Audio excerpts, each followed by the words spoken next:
أحباب رسول الله من الفيلة عبد القادر. لا إله إلا الله لا إله إلا الله لا إله إلا الله لا سيدي رسول الله.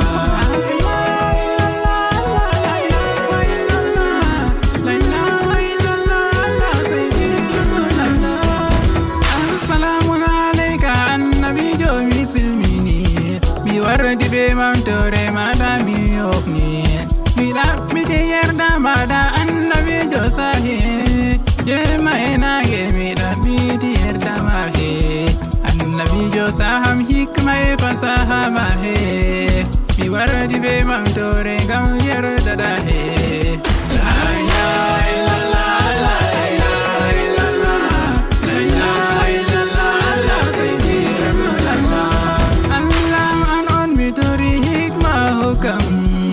Baraka annabi jodahe ahokam komitori mafu Allah amse ahokam ya Allah am yerdam ne mi mamtamahe walawo andi ali annabi jomahe dina jo wadakdo ma andi annabi jomahe.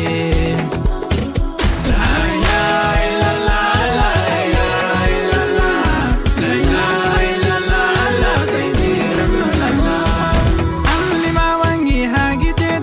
Be famai moi woni antakle sam be famai do ma mitaski hami mante annabi jodahe oda jonta ko bawo mai de dole mi mante amadu minka ilaika annabi jomahe ya habiballahi ya siradallahi dahe habibi. La ilaha illallah la ilaha illallah la ilaha illallah la sayyidi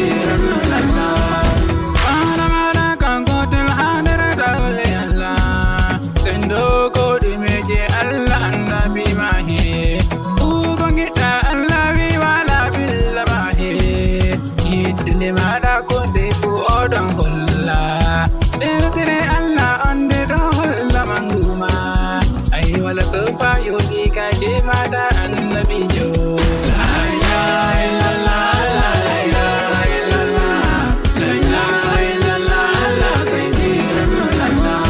Salamun alayka mu'mina yedugo Allah salamun alayka mu Allah jamdunga yere musainata Allah hertuki e madamini kaye fitindi e madama ma Husaini Allah ne mai ni ayar dai oloroni yonki fini ajam Madina muradul kulli annabi jo. La ilaha illallah la ilaha illallah la ilaha illallah la sayyidi rasulullah. Ai dole mi mande mo yer dai se osuga tariha ma to don jange berde se don woka ai annabi jo ta se dambe namada labbaika habibi mo hurtori e maka e asal judi ko nufafu ha makam dum don ayye weddana wite da dola do annabi jo.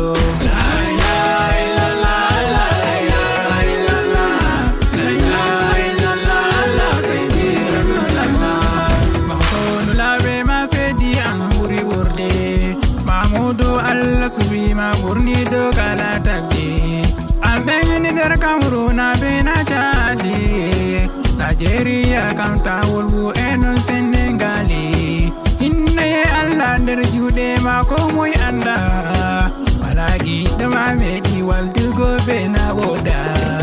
La ilaha illallah la ilaha illallah la ilaha illallah la sayyidi rasulullah. Ayya nurul huda yardu mantore amdo jango ma to mi fini mi ummi da be mantore ma Allah am jabu ko mi tori baraka annabi jo Abdul Qadir kan wala ko andi nam mi siutan hado annabi jo na gam mi so mi se gam ne di haye so jagorbe am. La ilaha illallah la ilaha illallah la ilaha illallah la sayyidi rasulullah. Mi siutan hado Allah ya fa ko fi jidudi kabaraka shehu Tijjani jau mu da rigata. Shehu baye barhama jau mu failata. Shehu Jelani yola be baban jawai. Shehu Ahmadu Tayandi jan jama'are. Shehu Abdul Karim